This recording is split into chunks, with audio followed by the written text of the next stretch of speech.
مانتے، وہ لوگ جو مدینہ والی کی باتوں کو نہیں مانتے، وہ لوگ جو مدینہ والوں کی سنتوں پر نہیں چلتے، وہ لوگ جو ان کو اپنا مقتدی، اپنا پیشوا، اپنا سردار، اپنا سب کچھ نہیں مانتے، ان کے بارے میں اللہ رب العالمین فرماتا ہے کہ ایسے شخص دنیا میں فتنے میں تو مبتلا ہوں گے ہی، اور آخرت میں اللہ رب العالمین نے ایسے شخص کے لیے دردناک عذاب تیار کر رکھا ہے۔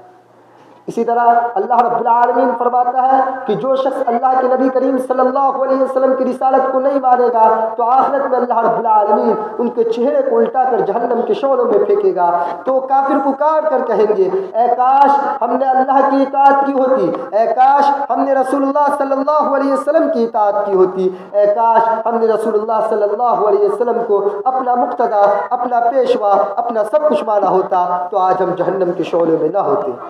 حاضرین، ایک بات بغور سماعت کرنے کی ضرورت ہے، وہ یہ ہے کہ اگر کوئی شخص یہودی ہے، عیسائی ہے، ہندو ہے،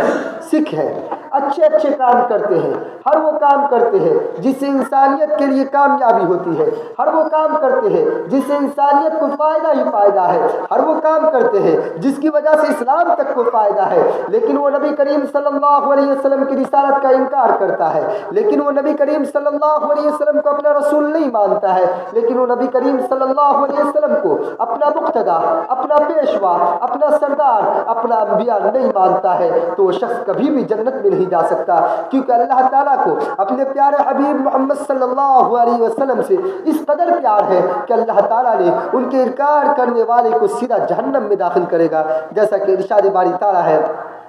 کہ کوئی اسلام کے علاوہ دوسرے دین کو تلاش کرتا ہے تو وہ شخص کبھی بھی جنت میں نہیں جا سکتا اور اس کا دین کبھی بھی قابل قبول نہیں ہے۔ تو اس سے معلوم چلا کہ اگر کوئی شخص نبی کریم صلی اللہ علیہ وسلم کی رسالت کو نہیں مانتا ہے، اگر کوئی شخص نبی کریم صلی اللہ علیہ وسلم کو اپنا مقتدی، اپنا پیشوا، اپنا سردار نہیں مانتا ہے تو کبھی بھی جنت میں نہیں جا سکتا۔